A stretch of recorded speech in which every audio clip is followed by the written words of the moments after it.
Ezra chapter 9 with respect to the abominations. What the heck does that mean? Well, it means that the Hebrews, including the priests and the Levites that were there in the land, okay, had already perverted themselves with respect to the abominations. There it is in verse 1 of the Canaanites and all the other Ite brothers that were there. I mean, it's plain. I mean, you can read this and you can say, oh, who do these people think they are? And that's why I don't do blah, blah, blah, blah. Ladies and gentlemen, you have to understand is that instead of there was a door, there was an entryway, there was a gate for Gentiles to come in. We went over it when we were in the Pentateuch, when we were in the wilderness with Moses. We went through this. We saw it already. And when you read this, when I first read this, I should say, when I first read this, I'm saying, well, boy, that's going to be hard. Wait. And then I saw that phrase. And when I saw that phrase, I said, you know what? That was the problem. Is instead of saying, oh, there's a girl over there, an Ammonite girl that I want. Well, let's bring her in. Let's teach her. Let's show her. Then she could become your wife. That was a possibility. It was always a possibility, even in the Mosaic covenant. And I think that the Jews, by and large, missed that gate. It was a lot larger than it was. And when we saw that gate really open up in the book of Acts through the new covenant. But these people have gone out of the gates and they've entered into the abominations of the Canaanites. What was the abominations of the Canaanites? Well, number one, it was idol worship. They were worshiping other gods. And along with that, and maybe sometimes even, there was sexual immorality to go along with it. And many of these people, they had their worship and their sexual deviations all mixed up into one big old bowl of cereal.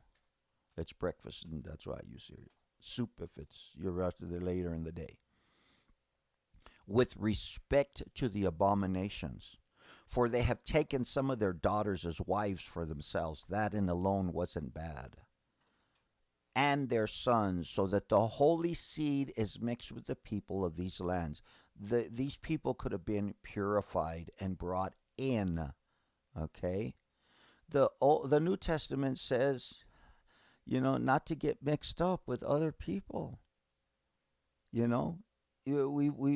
sometimes use that verse, and I think it's in 1 Corinthians, that, hey, that's not God's way.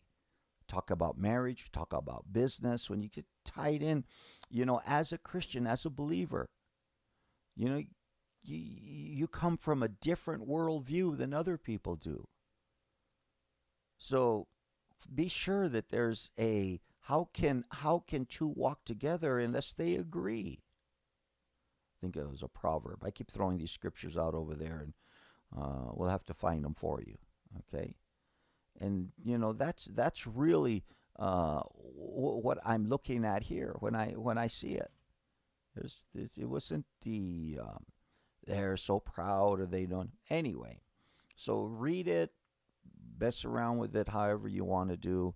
And it says, so when I heard this thing, verse 3, I tore my garment and my robe. He says, man, this thing just tore me up.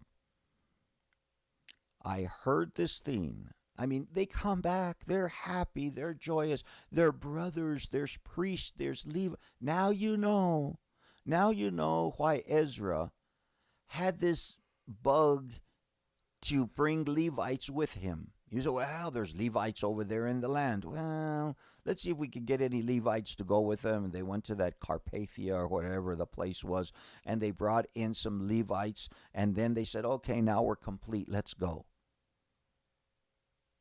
Now you know why. Because the Levites, as well as the priests, as well as the leaders of those who were there in Jerusalem, had defiled themselves.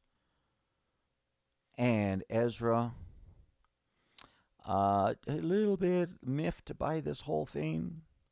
What does it say he did? I'm looking at here in verse 3, right there along with you. He says, I tore my garment and my robe.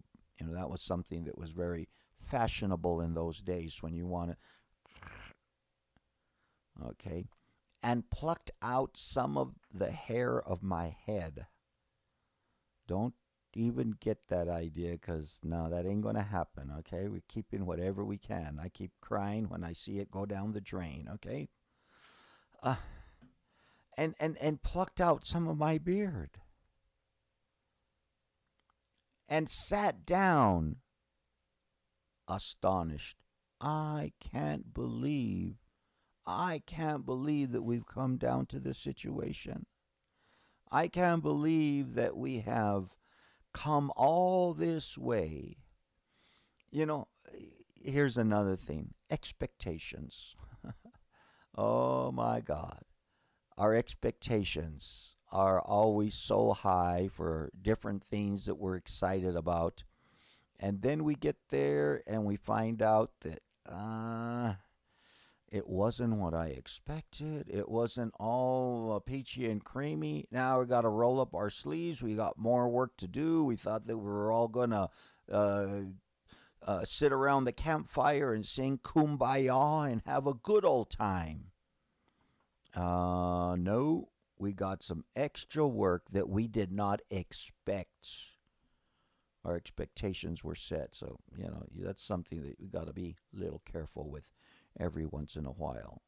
Then everyone, verse 4, then everyone who trembled at the words of the God of Israel assembled to me because of the transgression of those who had been carried away captive, and I sat astonished until the evening sacrifice. Second time that he's talking about being astonished. Okay, second time that he uses that word in the third and the fourth.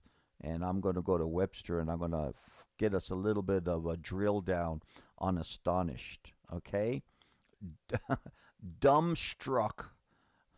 I don't know what happened to it. I guess that was on the International Standard Bible Version says dumbstruck with amazement. Okay. It'll give you on International Standard Version, it'll give you the Hebrew spelling. It'll give you the transliteration, shamim, astonished, okay? The root idea being silent or struck dumb with amazement. Astonished. I was blown away. I just couldn't believe myself. I just sat down with some of my hair plucked out and just saying, I can't believe these guys are doing what they're doing. Man, well, what do? What you do is you get to work. That's what you do. What you do is that you say, okay, that does not change the purpose of God. Just because I didn't expect it, it doesn't mean that God didn't know what was going on. And here's another, well, we'll talk about after the top of the hour why it was dangerous.